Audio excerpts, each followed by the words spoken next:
오늘은 성령 강림절 후 다섯째 주일입니다. 거룩하신 삼위일체 하나님께 영과 진리로 예배하겠습니다.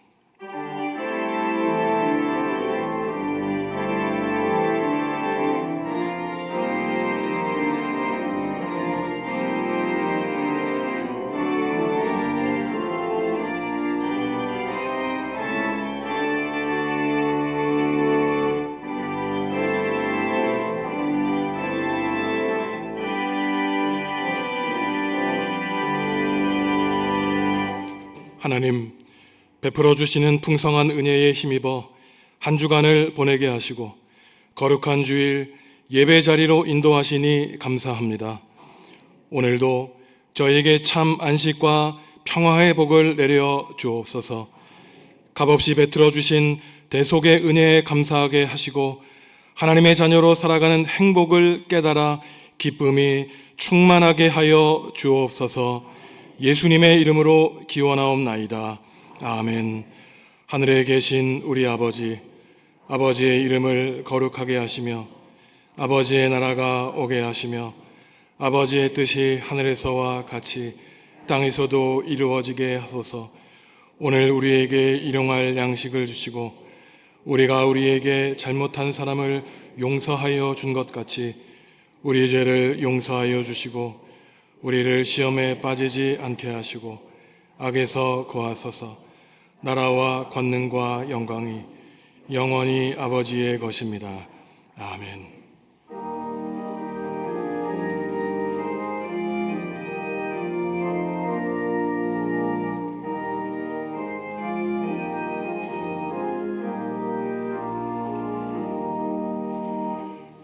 귀하신 주님 계신 곳 그 백성 함께 모이네.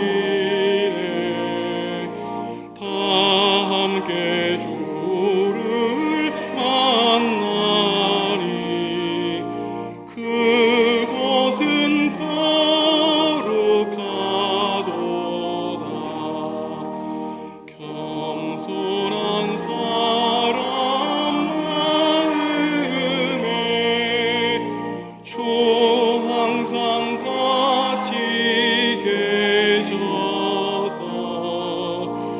외로움 없게 하시고 천국에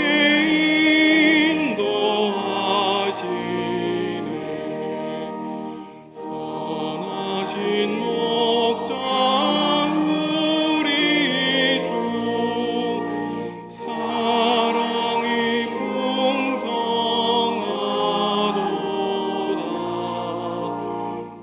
우리가 기다리오니 위로해 주시옵소서. 그 거룩하신 주 앞에 간절히 기도드리니 어두운 눈 즉시 밝아져 큰 영광 보게 하소서. 아멘.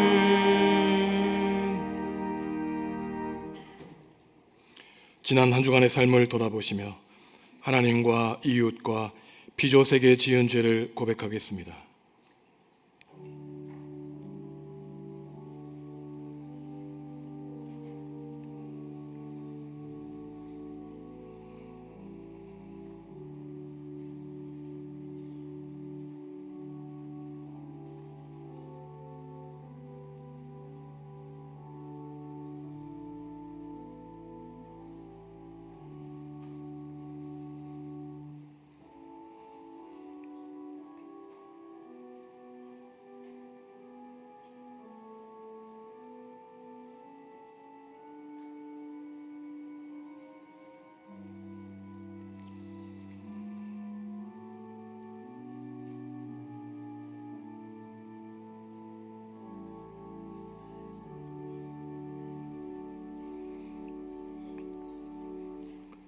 하나님이 우리에게 주시는 용서의 말씀입니다. 여호와께서 말씀하시되 오라 우리가 서로 변론하자. 너희의 죄가 주홍 같을지라도 눈과 같이 희어질 것이요 진홍같이 붉을지라도 양털같이 희게 되리라. 아멘. 나는 전능하신 아버지 하나님 천지의 창조주를 믿습니다. 나는 그의 유일하신 아들 우리 주 예수 그리스도를 믿습니다. 그는 성령으로 잉태되어 동정녀 마리아에게서 나시고 본디오 빌라도에게 고난을 받아 십자가에 못 박혀 죽으시고 장사된 지 사흘 만에 죽은 자 가운데서 다시 살아나셨으며 하늘에 오르시어 전능하신 아버지 하나님 우편에 앉아 계시다가 거기로부터 살아있는 자와 죽은 자를 심판하러 오십니다. 나는 성령을 믿으며 거룩한 공교회와 성도의 교제와 죄를 용서받는 것과 몸의 부활과 영생을 믿습니다. 아멘. 여호와여 나의 말에 귀를 기울이사 나의 심정을 헤아려 주소서.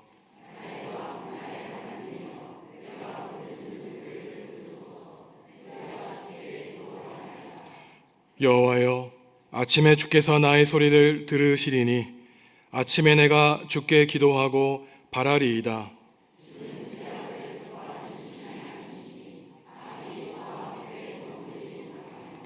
오만한 자들이 주의 목전에 서지 못하리이다. 주는 모든 행악자를 미워하시며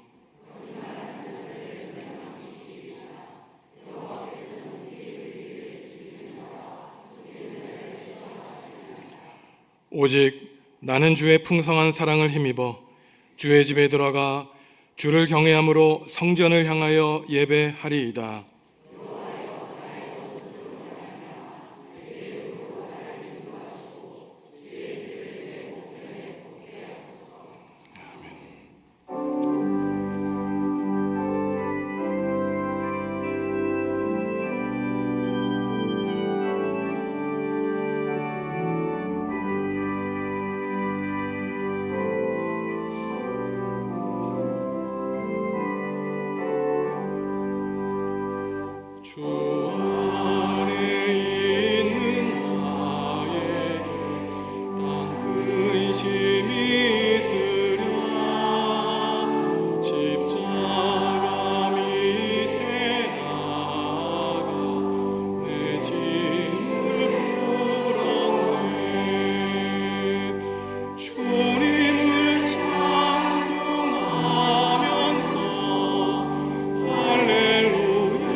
살아계신 하나님 아버지, 지난 한 주간도 하나님의 보호하심과 은혜 가운데 잘 지내게 하셨다가 6월의 마지막 주일에 저희를 주님의 전으로 불러주시고 함께 예배하게 하시니 감사와 찬양을 올려드립니다.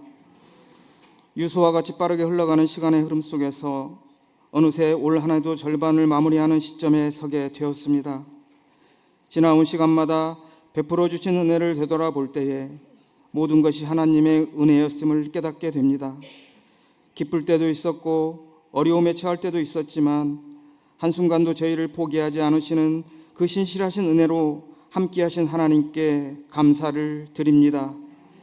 남은 시간도 우리의 삶을 주님의 손에 맡기오니 우리의 걸음을 선한 길로 인도하여 주시고 하나님의 뜻 안에서 살아가는 믿음의 백성들이 되게 하옵소서. 믿음은 우리의 노력과 공로로 주어지는 것이 아니라 오직 하나님의 선물임을 잊지 않게 하시고 우리가 구원받은 것은 우리의 행위 때문이 아니라 십자가에서 모든 것을 이루신 예수 그리스도의 한없는 사랑과 은혜 때문임을 날마다 잊지 않고 감사하게 하옵소서. 하나님, 저희 안에는 여전히 죽지 않으려고 몸부림치는 나가 있음을 고백합니다. 사람들에게 인정받고 싶은 나, 자신의 의를 자랑하고 싶어 못 견디는 나, 남들보다 높아지고 싶은 나, 그래서 때로는 주인 되신 하나님의 자리에서 하나님의 흉내를 내는 교만하고 악한 죄인의 모습된 저희들을 불쌍히 여겨주시고 우리의 죄를 용서하여 주시옵소서. 사도 바울의 고백처럼 우리도 날마다 자기를 부인하는 그 죽음을 체험하게 하시고 날마다 자기 십자가를 지고 주님을 따르는 참 그리스도인이 되게 하여 주옵소서. 주님을 따르는 그 길이 좁고 험할지라도 그 고난이 우리에게 유익하다는 것을 믿으며 그러하기에 하나님 도와주십시오라고 간절히 기도하는 하나님 절대 의존적 존재로 살아가게 하옵소서. 내가 주인 되려는 모든 마음이 십자가 앞에서 죽게 하시고 우리의 모든 삶 속에서 나는 쇠하고 오직 주님만이 흥하여야 하겠습니다라는 믿음의 고백을 하며 살아가게 하옵소서. 오늘도 교회 앞에 하나님의 말씀을 전하시는 김선정 목사님께 성령의 두루마리를 입혀주셔서 담대히 진리를 선포하게 하시고 선포되어지는 그 진리가 이곳에 함께하는 모든 성도들에게 죄와 사망의 법으로부터 자유케 되어지는 복된 소식이 되게 하여 주시옵소서. 이 시간 하나님께 올려드리는 호산나 찬양대의 찬양을 통해 하나님 영광 받아 주시고 하나님 나라의 한없는 은혜와 평강으로 임하여 주시옵소서. 이 시간 드리는 우리의 예배가 옛사람은 십자가 앞에 죽고 그리스도의 생명이 우리 안에서 연합되는 거룩한 예배가 되게 하옵소서. 모든 영광과 존귀를 오직 하나님께 올려드리며 우리를 구원하시고 지금도 살아 역사하시는 예수 그리스도의 이름으로 기도합니다.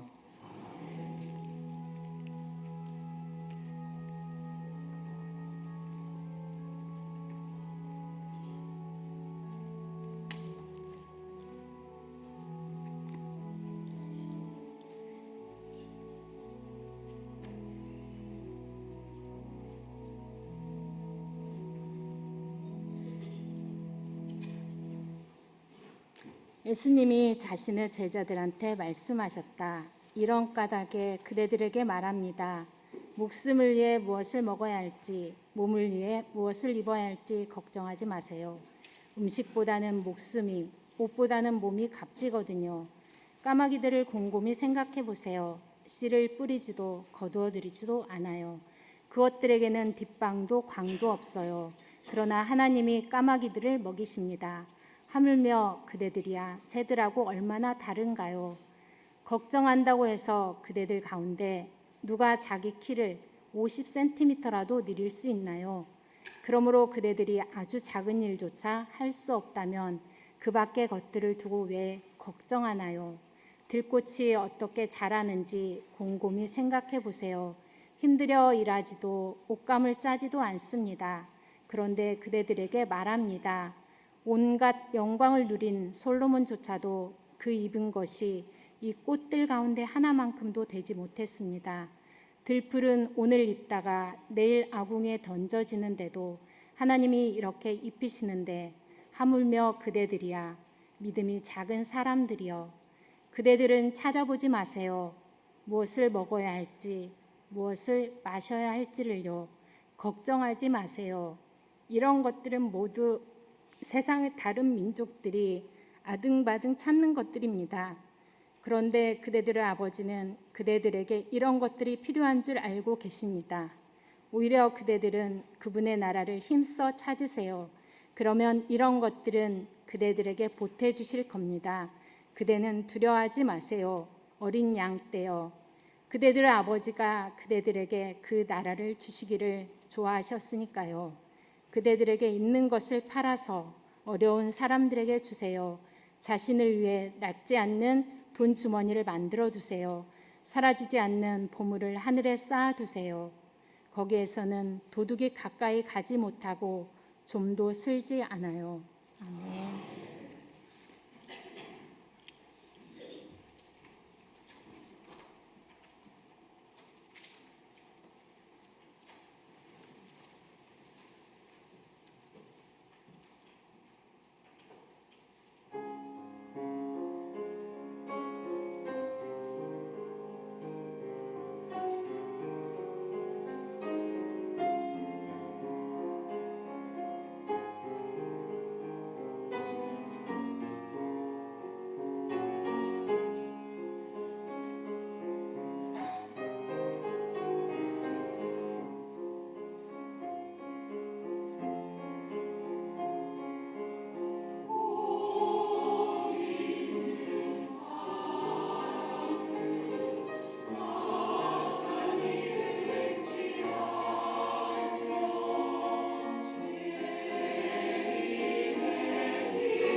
아멘. 우리 모두가 하나님이 주시는 참 복을 누리게 되기를 바랍니다. 길 가는 사람을 붙잡고 요즘 어떠한 걱정을 하느냐고 물어볼 때 저는 아무 걱정을 하지 않습니다라고 대답할 사람은 아무도 없을 것입니다. 걱정 때문에 밤새 자지 못하고 그 밤을 지새우는 수많은 사람들이 있죠. 자식 걱정, 건강 걱정, 돈 걱정, 우리 인생에는 그저 걱정 투성이입니다. 그런데 뇌과학자와 심리학자들의 연구를 따르면은 사람들이 하는 이 수많은 걱정 가운데 96%의 걱정이 사실은 쓸데없는, 쓸모없는 걱정이라고 합니다. 우리가 하는 100가지의 걱정이 있다면은 96개의 걱정은 사실은 우리가 일부러 만들어내는 그러한 걱정이라는 것이에요. 이러한 96가지의 걱정이 쓸데없는 이유가 다 있습니다. 먼저 이 가운데 40가지의 걱정은 현실에서 절대로 일어나지 않는 일에 대한 걱정이라는 것이에요. 한자어 기우가 말하듯이 중국의 어떤 사람이 하늘이 무너질까 봐 늘 불안해하며 사는 그러한 걱정을 말하는 것입니다. 또한 30가지 쓸모없는 걱정은 이미 지나갔는데 내가 과거에 행한 일 때문에 걱정하고 또한 이러한 걱정은 후회하고 아쉬워하는 모습으로 나타나는 것이죠. 진인사대천명이라고 사람은 자기에게 주어진 일에 최선을 다하고 그 결과는 하나님께 맡기면 되는데 최선도 다하지 않고 하늘에도 맡기지 못하는 이러한 어리석은 삶을 사는 것입니다. 수능을 본 학생이 있어요. 이미 수능을 봤습니다. 그런데 합격할까 합격하지 못할까 걱정하는 것이에요. 걱정한다고 합격하는 것도 아니고 걱정하지 않는다고 합격하지 못하는 것도 아닌데 쓸데없이 지나간 일에 대해서 걱정하는 것이죠.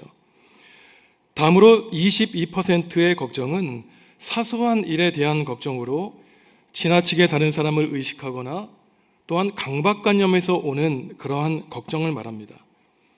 마치 자기가 왕자나 신데렐라 정도 된 것처럼 착각해서 다른 사람 아무도 자기한테 신경 쓰지 않는데 그냥 아침에는 나올 때 혹시 내 머리가 헝클어지면 어떡하는가 이 손에 거울을 놓지 못하는 것이에요. 어떤 사람은 밤에 조금 피곤해서 다크서클이 진해졌는데 다른 사람이 내 얼굴을 보고 뭐라 그럴까 전혀 우리의 삶에 유익하지 않은 그 사소한 일에 신경을 쓰는 그러한 사람들이 있습니다. 마지막으로 4가지는 우리 힘으로 바꿀 수 있는 걱정, 마땅히 해야 되는 걱정이라고 하는데 예를 들어서 우리가 노년이 될 것을 그래서 건강을 잃을 것은 당연히 걱정해야 되는 것이에요. 하지만 이렇게 우리 삶에 필수 불가결한 걱정을 할 때에는 그러한 걱정을 하기 전에 식이요법을 한다던가 음식물을 조정하고 매일 아침 저녁으로 조금씩이라도 운동하는 방식으로 그 걱정을 없애버릴 수 있다는 것입니다. 그러니 슬기로운 사람은 쓸데없는 걱정은 조금씩 줄여나가고 우리 삶에 필요한 생산적인 걱정을 하죠. 그리고 이 4%의 걱정 가운데서도 우선순위를 새겨서 먼저 해결할 수 있는 일부터 하는 사람이 참으로 슬기로운 사람이라고 합니다. 이렇게 뇌과학자들이나 심리학자들이 걱정을 다루는 방법에 대해 조언하는 내용은 그야말로 우리가 살아가는 실제 삶에 대한 걱정으로 사실 이들은 종교적이거나 실존적인 삶과 죽음의 걱정에 대한 문제는 해결하지 못합니다. 그것은 예수님이 해결해 주시죠. 이미 2000년 전에 예수님은 오늘 누가복음 12장 말씀에서 먹고 마시고 입는 일에 대해서 걱정하지 말고 또 앞일을 두려워하지 말라고 제자들과 예수님의 설교 말씀을 듣는 무리들에게 말씀하고 있습니다. 여기서 예수님의 가르침과 설교를 듣는 대상이 중요한데 제자들과 무리라는 것이에요. 이것은 무슨 말이냐면은 예수님을 믿지 않고 예수님의 말씀을 무시하는 사람들은 걱정하는 건 너무나 당연하다는 것입니다. 하나님을 신뢰하지 않으니 그들의 인생에 있는 걱정과 염려와 근심이 가득하다는 것이에요. 하지만 최소한 예수님의 제자라고 하면은 하나님의 자녀라고 하면은 먹고 마시고 입는 문제에 대해서 걱정하지 말아야 된다고 말씀하고 있습니다. 여기서 걱정한다에 해당하는 그리스어 원어는 바다에 빠져서 헤어나지 못하고 그냥 아둥바둥 그 물속에서 허우적거리는 모습을 가리키는 낱말이에요. 예수님은 이처럼 불필요하게 걱정하는 사람을 가리켜서 그냥 어디로 가야 될지 갈짓자를 지으면서 그저 한 발자국도 내딛지 못하는 그러한 불쌍한 사람이 걱정하는 사람이라고 말씀하고 계시는 것입니다.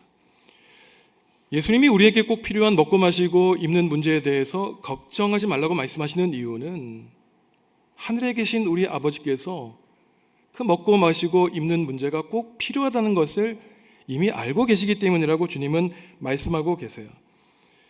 의식주 문제를 지나치게 걱정하고 염려하는 것은 우리를 인도하여 주시고 붙들어 주시며 책임져 주시는 하나님을 신뢰하지 못하는 그러한 불신앙에서 나오는 행위인 것입니다. 예수님은 30년 넘는 그 짧은 인생의 대부분을 시골 농촌에서 보내셨죠. 예루살렘 수도 화려한 곳에서는 전체 삶의 일주일 정도밖에 보내지 않으셨습니다. 오늘날 말로 하면 예수님은 도시 목회를 하신 분이 아니라 농촌 목회, 시골 목회를 하신 분이었어요. 그래서 예수님이 제자들에게 하나님 나라에 관한 비유를 말씀해 주실 때 주로 그 주제, 소재가 농촌, 시골에서 볼 수 있는 그러한 내용들이 많이 나옵니다. 예수님은 걱정과 두려움 속에 빠져 있는 제자들과 무리들에게 한번 눈을 열어보라고 말씀하세요.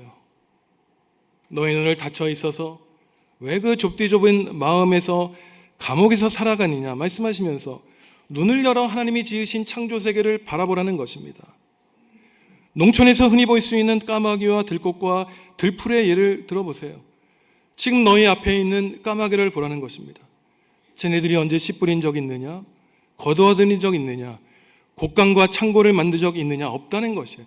그래도 하나님이 먹여주셨다는 것입니다. 들꽃을 바라보라는 것이에요. 들꽃이 언제 힘들게 일하고 옷감을 짰느냐? 그런데 이스라엘 왕 가운데 가장 강력하고 부귀영화를 누렸던 솔로몬이 그 화려하고 비싼 명품 옷을 입었더라도 그 들꽃보다 아름답지 않다고 주님은 말씀하시는 겁니다. 또한 들풀을 보라는 거예요.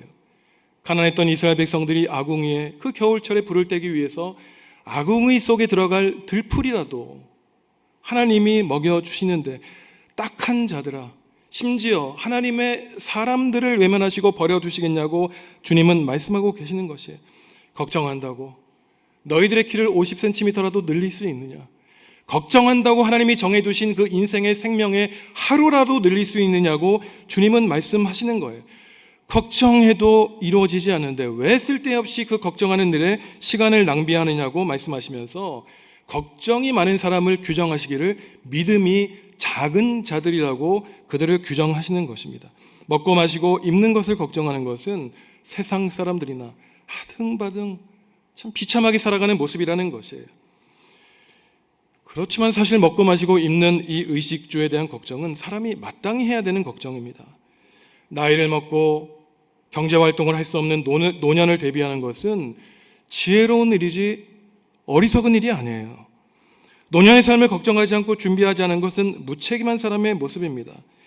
예수님이 걱정하지 말라고 하시는 말씀은 살아가면서 미래에 대해 아무런 대책 없이 게으르게 살아가도 하나님이 책임져 주시겠다는 말씀이 당연히 아니에요. 걱정하지 말라는 말씀은 아무런 일을 하지 않고 책임감 없이 무계획적으로 살라는 말씀이 아닙니다. 반대로 하나님을 신뢰하라는 것이에요. 두려워하라는 말씀도 마찬가지입니다. 살아가면서 왜 쓸데없이 사람을 두려워하고 먹고 마시고 입을 거를 두려워하는 것이에요. 그러면서 예수님은 절대적으로 걱정하고 염려하지 말라고 말씀하지 않은 것과 마찬가지로 누가복음 12장 같은 장에서 예수님은 동시에 제자들과 무리들에게 언제나 두려워하면서 살아가야 된다고 말씀하십니다. 새한글 성경으로 4절과 5절 말씀 함께 읽습니다. 몸은 죽이지만 그 다음에는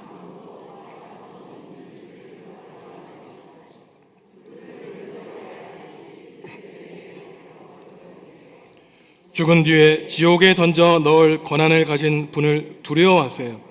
그래요, 그대들에게 말합니다. 이분을 두려워하세요. 혹시나 박해를 받아서 제자들을 사형에 처하는 사람들이 있더라도 그들은 두려움의 대상이 아니라는 것이에요. 죽어봤자라는 것입니다. 죽음 뒤의 일은 그 어떠한 권력자도 행하지 못한다는 것이에요. 우리가 두려워야 되는 것은 하나님을 거역하여 심판을 받아 지옥불에 던져 넣을 수 있는 그분을 두려워하라고 예수님은 말씀하고 계시는 것입니다. 그러니 우리는 먹고 마시는 문제, 미래에 대해서 두려워하는 것이 아니라 우리의 삶을 책임지시는 하나님을 두려워하며 살아가야 되는 것이죠. 그런데도 여전히 이상합니다. 머리로는 알죠. 하나님 걱정하지 않습니다. 모든 것 하나님께 맡깁니다. 그런데 왜 말씀을 듣고 예배를 마치고 집으로 돌아가면 또 하나둘 우리의 마음속에 걱정과 염려와 두려움이 그토록 쌓여지게 될까요? 이러한 하나님을 믿으면서도 인간적인 걱정에 휩싸여 있는 이러한 근본적인 원인은 도대체 어디에 있겠습니까? 사실 이러한 원인에 대해서도 예수님은 이미 알려주셨어요. 우리가 읽지 않은 오늘 본문의 바로 앞에 나오는 우리가 잘 아는 어리석은 부자에 관한 비유에 관한 말씀에서 그 이유와 해답이 나오고 있습니다. 이스라엘 땅에 굉장히 큰 부자가 있었어요. 굉장히 땅이 넓었습니다. 풍년이 들었어요. 풍년이 들었는데 이 사람이 걱정을 하는 겁니다. 큰일 났다. 이번에 곡식 창고가 너무 좁아서 이 쌀과 수확물 담을 수가 없으니 어떻게 할까 걱정하다가 생각을 하는 겁니다. 투자해가지고 넓은 이 곡식 창고를 만드는 거예요. 그리고는 아주 스스로에게 잘했다고 칭찬하면서 만족해해요. 야, 이제 여러 해 동안 먹을 건 내가 준비하고 마련해 두었으니 이 부자가 이런 말을 합니다. 이제 푹 쉬고 먹고 마시고 즐겨보자, 이런 말을 합니다. 그야말로 이러한 어리석은 부자의 모습은 오늘날 현대인이 말하는 워라벨의 모습이에요. Work-Life Balance라고 하는 일과 삶이 균형 잡힌 그러한 모습입니다. 노동한 만큼 즐기는 품격 있는 삶을 이 부자는 지향하고 나아가는 것이에요. 이 부자는 행복하게 살기 위해 미래를 준비하기 위해 끊임없이 일하고 끊임없이 모아둡니다. 많은 것 쌓아놓으면 미래를 책임져 줄 수 있는 것만 같았어요. 하지만 이 사람이 알지 못했던 것은 아무리 재물이 많더라도 그 사람의 생명을 보증하지 못한다는 사실, 이 사람은 알지 못했습니다. 예수님은 이러한 어리석은 부자에게 말씀하시기를 참 너는 분별력이 없구나 라고 말씀하시면서 오늘 밤 하나님이 너의 목숨을 잡아가시면은 네가 그토록 많이 쌓아놓은 그 수많은 재물 과연 누구의 것이 되겠느냐, 그 부자에게 말씀하십니다. 여기서 우리가 오해하면 안 되는 것은 일과 노동과 삶의 이 균형을 예수님이 부인하시는 것이 아니에요. 일중독으로 살아가시는 말씀이 아닙니다. 우리가 삶을 즐기고 향유하는 것을 비난하는 것이 아니에요. 예수님이 우리에게 경고하시는 것은 오늘 이 누가복음 12장에 나오는 어리석은 부자처럼 물질적으로는 부하고 풍요로운 삶을 살았는지 못했지만 오히려 그 물질의 노예가 돼서 참 영혼의 자유를 누리지 못하는 물질의 노예로 살아가는 것을 경고하시는 것입니다. 예수님은 어느 곳에서도 부 자체를 비난하지 않으셨어요. 예수님이 비난하신 것은 자기를 위해서는 보물을 쌓아가지만 하나님께는 참으로 가난한 사람, 하나님께는 부유하지 못한 어리석은 부자를 지적하시는 것입니다. 그러면서 오늘 먹고 입고 마시는 문제에 대해서 걱정하지 말라고 말씀하시면서 오늘 첫째 구절을 보면은 이런 까닭에 걱정하지 말라고 말씀하시는 겁니다. 그냥 무턱대고 걱정하지 말라는 것이 아니에요. 어리석은 부자가 있기 때문에 이런 까닭에 걱정하지 말라고 주님은 말씀하십니다. 이 지구상에 있는 수많은 생명체 가운데 사람만이 유독 미래에 대해서 지나치게 걱정한다고 합니다. 짐승과 식물은 내일 일을 염려하지 않는다고 해요. 물론 다람쥐가 열심히 도토리를 모아놓습니다. 그래서 나무 뒤에 자기만 아는 곳에 숨겨놓아요. 근데 다람쥐가 도토리를 모아놓는 것은 그 추운 겨울을 대비하기 위한 것이에요. 사람처럼 냉장고에 음식을 쟁여놓고 도대체 저 구석에 어떤 음식이 있는지도 모르는 채 몇 년 동안 쌓아놓고 이제 냉장고 문을 열어보니 그 썩은 음식의 악취가 나서 그냥 또 음식 쓰레기물을 버리는 이러한 어리석음을 짐승들은 하지 않는다는 것입니다. 인간은 매번 그 일을 똑같이 반복해요. 그래, 냉장고에서 음식이 썩어나더라도 나는 쟁여놓겠다. 그래야 나는 평안해. 나는 그래야 배불러.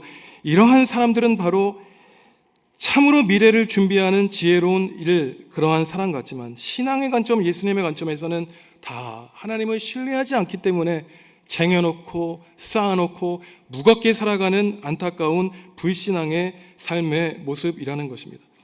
걱정에 사로잡혀 사는 이유가 무엇입니까? 내 눈에 당장 보이는 필요에 급급해하기 때문이에요. 인생의 불확실성 때문에 두려움과 걱정과 불안이 생겨납니다. 걱정은 우리의 눈과 마음을 어둡게 해요. 그럼으로써 하나님을 못 보게 합니다. 우리가 하나님을 믿는 것은 그 하나님 나라가 보이기 때문에 믿는 것이 아니에요. 보이지 않지만 믿는 사람들에게 하나님은 이 땅의 현실보다 더 확실한 하나님 나라를 우리 눈에 똑똑히 보여주시는 것입니다. 눈에 보이는 현실에 매몰되어 있는 사람은 어떻게 그 사람이 눈에 보이지 않는 하나님을 믿을 수 있겠습니까? 눈에 보이는 현실에만 매몰되어 한순간도 하늘을 열어 하늘을 찢고 내려오시는 하나님을 볼 수 없으니 이 사람은 결단코 하나님 나라를 추구하지 않고 또 하나님 나라를 추구할 능력도 이 사람에게는 없는 것이에요. 그렇다면 예수님은 입고 먹고 마시는 문제에 대해서 걱정하지 말라고 하시는데 그러면 어떻게 살라는 말씀일까요? 무작정 걱정하지 말라고 이렇게 말씀하실까요? 그렇지 않습니다. 걱정할 시간이 있으면 쓸데없는 데 시간을 낭비하지 말고 그 시간에 하나님 나라를 찾으라고 말씀하세요. 오늘 본문에는 찾으라고 하는 동사가 나오는데 찾지 말라고 먼저 하십니다. 먹고 마시고 입는 일 찾지 말라는 것이에요. 반대로 찾아야 되는데 하나님 나라를 찾으라고 말씀하십니다. 하나님 나라를 찾는 사람에게 이 먹고 마시고 입는 것 다 하나님이 채워주시고 하나님 나라를 우리에게 선물로 주신다고 예수님은 말씀하십니다. 하나님 나라는 그저 우리가 죽은 다음에 되는 어떠한 정해진 공간이 아니에요. 하나님 나라는 하나님의 다스림과 통치를 가리키는 것입니다. 그러니 이 순간 하나님이 나를 다스리시면 우리는 이미 죽기 전에 하나님 나라를 사는 것이에요. 반대로 사탄이 우리를 다스리면 아무리 돈이 많고 아무리 명예와 권력을 얻어도 그 사람은 지옥을 살아가는 것입니다. 그러니 하나님을 찾는 것은 어떠한 삶의 모습으로 나타납니까? 하나님께 순종하며 살아가니 성령님이 주시는 평안을 누리고 살아가는 것이에요. 하나님이 살아계신데 어떻게 하나님을 믿는 하나님을 사랑하는 사람을 외면하고 하나님이 그 사람들을 버려두시겠습니까? 까마귀도 먹여주시고 들꽃도 입혀주시는데 심지어 하나님을 사랑하는 자녀들을 외면하실 리가 없는 것이죠. 하나님 나라를 찾는 사람들에게 하나님은 필요한 것 이상으로 우리에게 채워주신다는 것이에요. 그러면서 더 계속해서 더 구체적으로 하나님 나라를 찾는 사람의 이 모습에 대해서 말씀하시기를 여러분들에게 있는 것을 팔아 가난한 사람들에게 나누어 주라는 것이에요. 예수님은 특별히 가난하고 소외된 사람들에게 관심을 기울이십니다. 하나님이 다스리시는 하나님 나라를 찾으며 사는 사람은 하나님이 내 인생의 주인이심을 믿기 때문에 내가 가진 건 내 것이 아니라 하나님이 나에게 주신 은혜의 선물임을 믿기에 그것 갖지 못한 사람들에게 나누어 준다는 것이에요. 눈에 보이지 않는 하나님의 은총, 나를 먹이시고 입히시고 또한 돌보시는 이 하나님의 은혜는 바로 내 눈에 보이는 사람들의 이 재물의 흐름과 선순환, 구체적인 사람의 도움의 손길을 통하여 하나님의 역사가 일어나게 되는 것입니다. 내가 베풀게 되었을 때 그 사람이 어려워지면 사람들에게 그 사람들의 손길을 통해 하나님의 은혜를 받게 되는 것이에요. 이러한 구제에 대해 예수님은 사라지지 않는 보물을 하늘에 쌓는 일로 표현하십니다.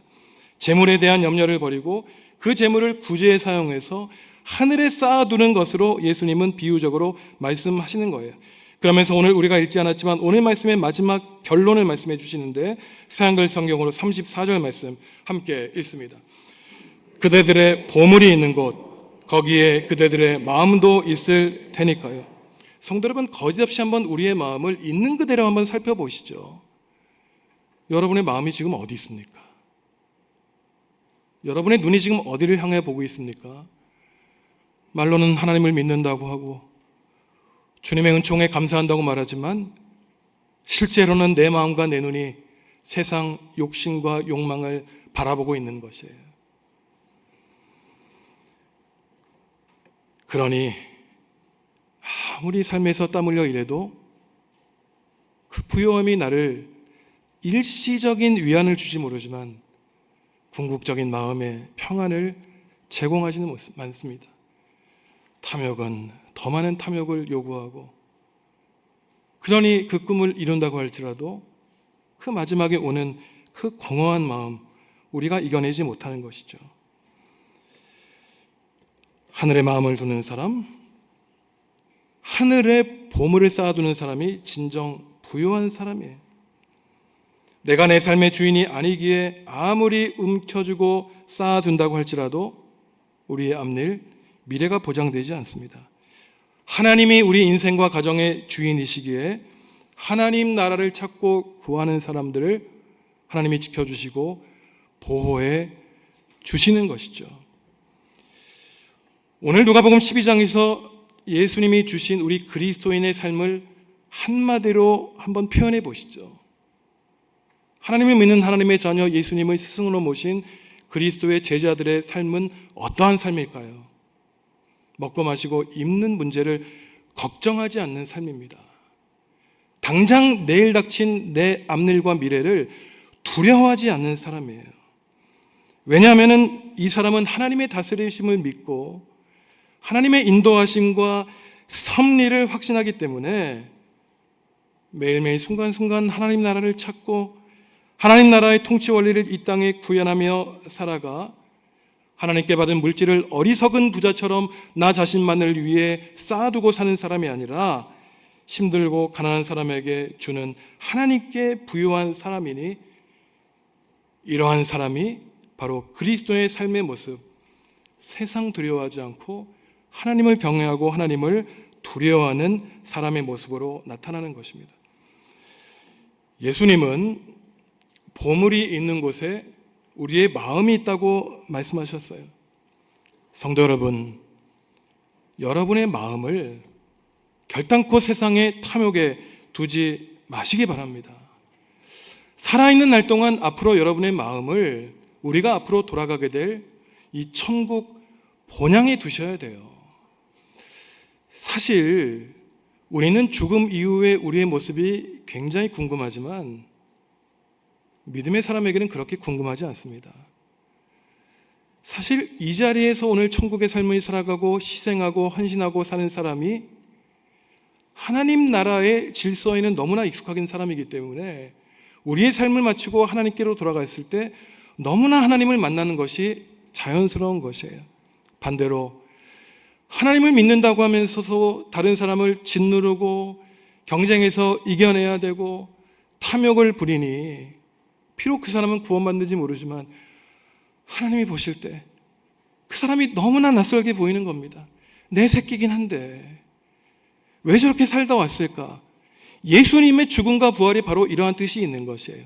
예수님은 이 땅에서 십자가에 매달려 돌아가셨지만 그것이 바로 하나님의 아들 천국을 살아가는 천국 시민의 백성의 모습인 것입니다. 그러니 성도 여러분들, 오늘부터 우리에게 선물로 주어진 삶을 살아가실 때 하나님 나라의 백성으로 절대로 먹고 마시고 입는 문제에 대해서 걱정하지 마시고 미래의 문제에 대해서 두려워하지 마시고 나누고 베풀고 섬기고 희생하고 헌신하는 존귀하고 거룩한 삶을 살아 이 땅에서의 삶이 하나님 나라의 거룩한 백성으로서의 삶을 이루며 살아가시기를 주님의 이름으로 간절히 축원합니다. 하나님의 자녀로 하나님을 믿고 신뢰하며 또한 주님만을 두려워하며 살겠습니다. 세상살이를 걱정하고 앞일을 두려워하여 하나님을 무시하는 어리석음을 저지르지 않겠사오니 저희를 붙들어 주시고 영원토록 우리와 함께 동행하여 주시옵소서. 예수님의 이름으로 기도합니다. 아멘.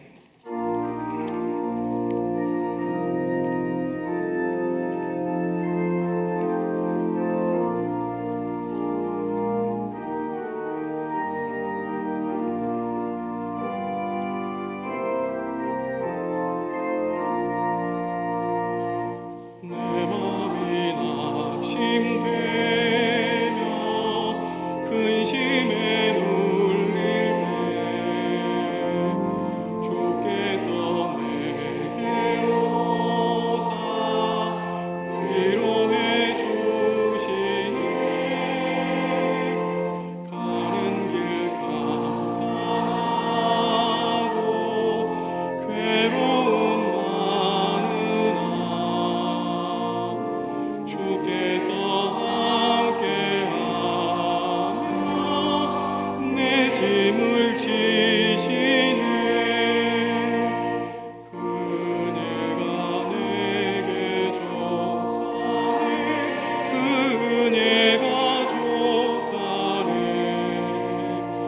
이 괴로운 세상 지날 때 그네가 족하네. 희망이 사라지고 친구 날 버릴 때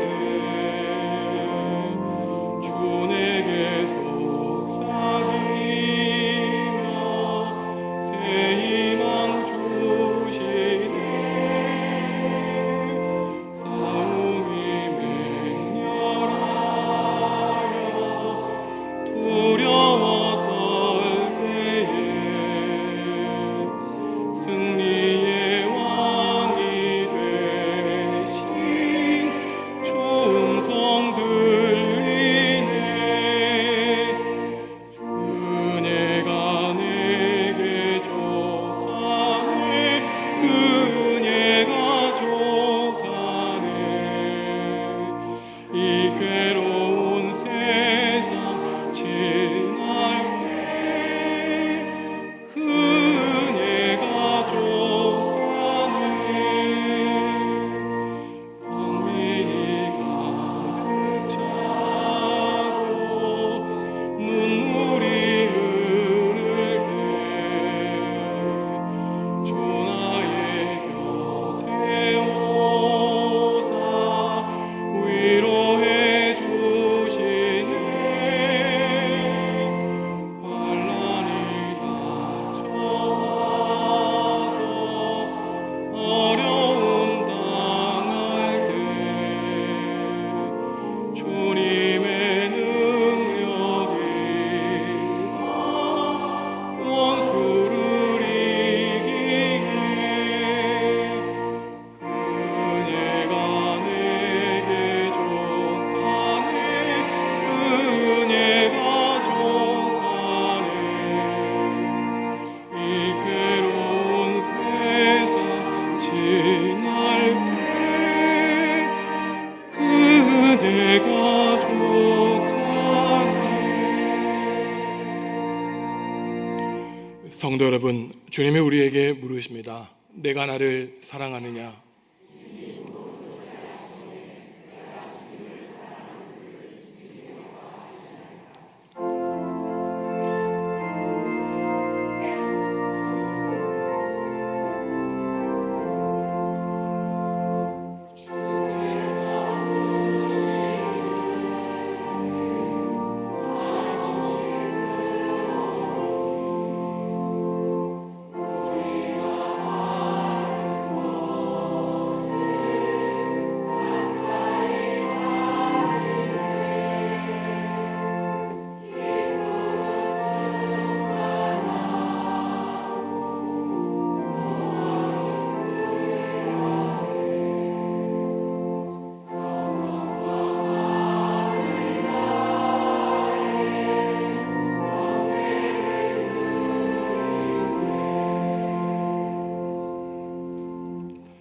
하나님, 지금까지 저희와 동행해 주시고 발걸음마다 은총으로 함께 해 주시니 감사합니다.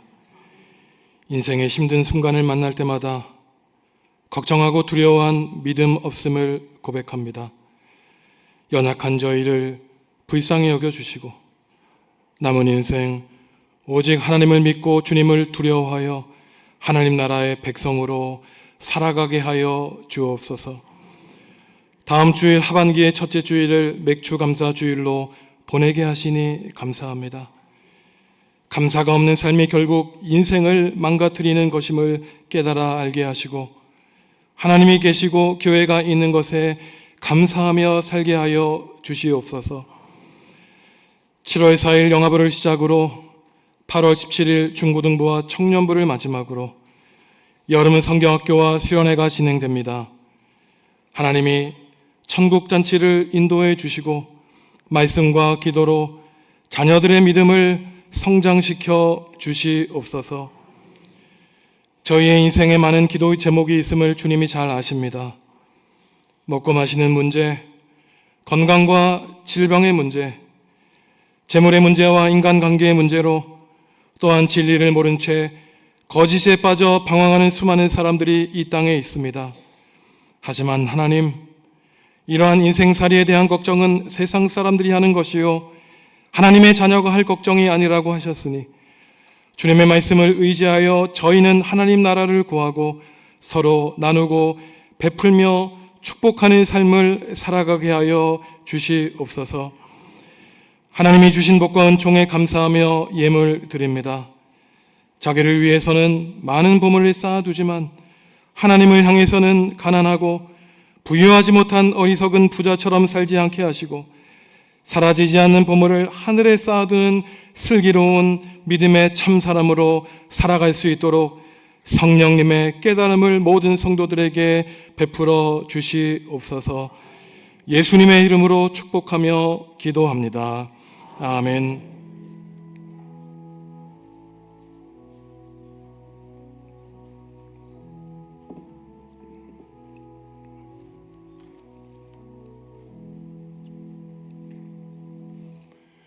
주님의 평화가 성도 여러분과 함께 하시기를 바랍니다.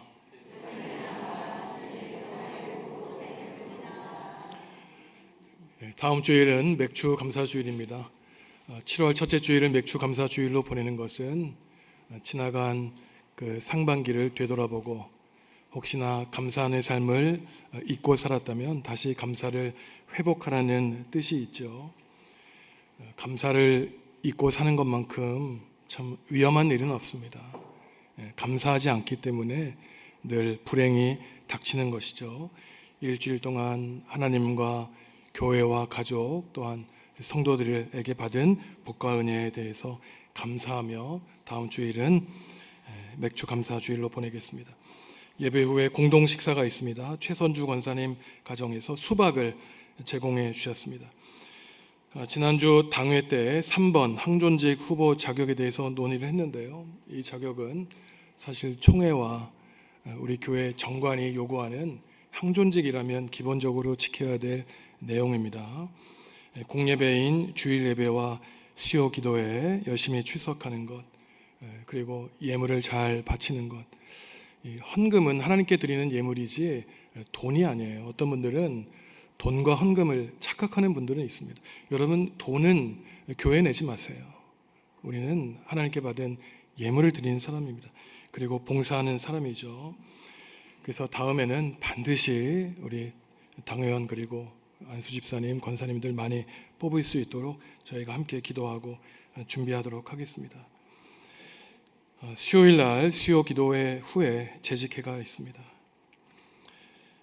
제가 다음 주일부터 석 달 동안 우리 당회에 요청을 해서 안식월을 갖게 되었습니다.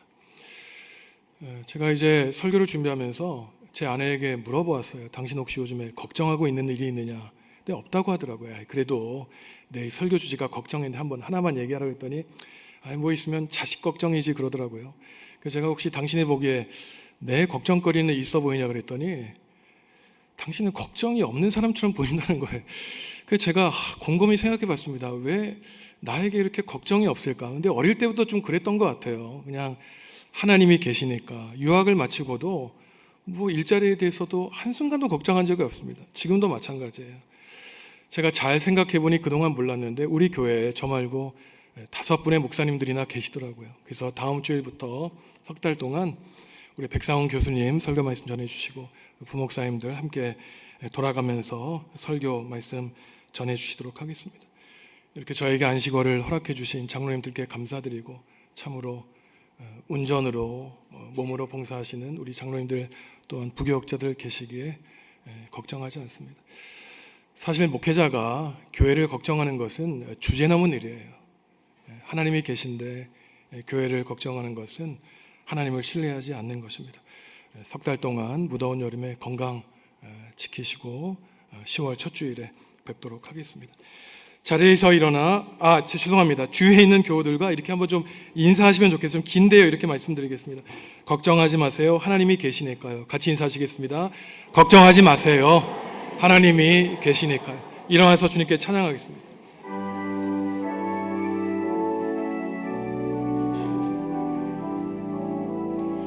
주의 영화로운 빛이 우리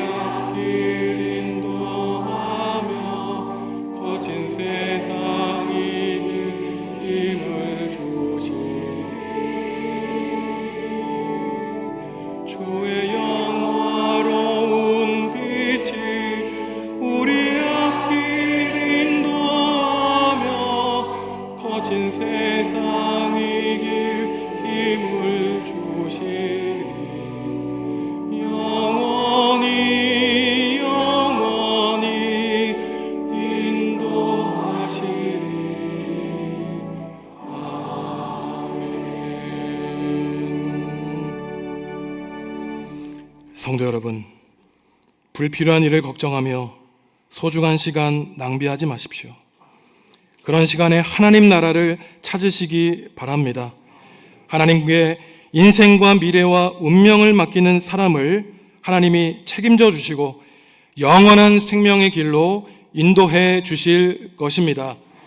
예수님의 은혜와 하나님의 사랑과 성령님의 사귐이, 하나님의 사랑하고 두려워하여 성령님이 주시는 참 평안을 누리며 살기로 다짐하는 성도들에게 지금부터 영원히 함께하여 주시기를 간절히 축원하옵나이다. 아멘.